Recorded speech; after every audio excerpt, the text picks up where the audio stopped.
You ask Tiger to calculate. This deals with linear inequalities with one unknown. The final result is g greater than -4.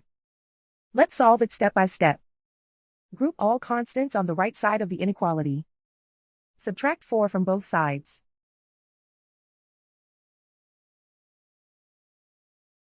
Group like terms.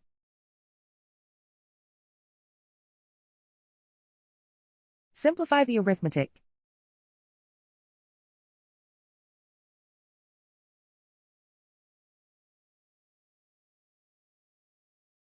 Isolate the g. Divide both sides by 3.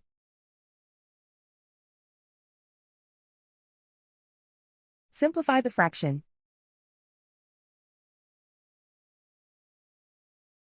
Find the greatest common factor of the numerator and denominator.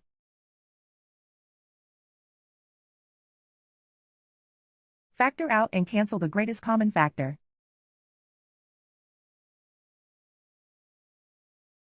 Plot the solution on a coordinate grid. And so the final result is g greater than -4.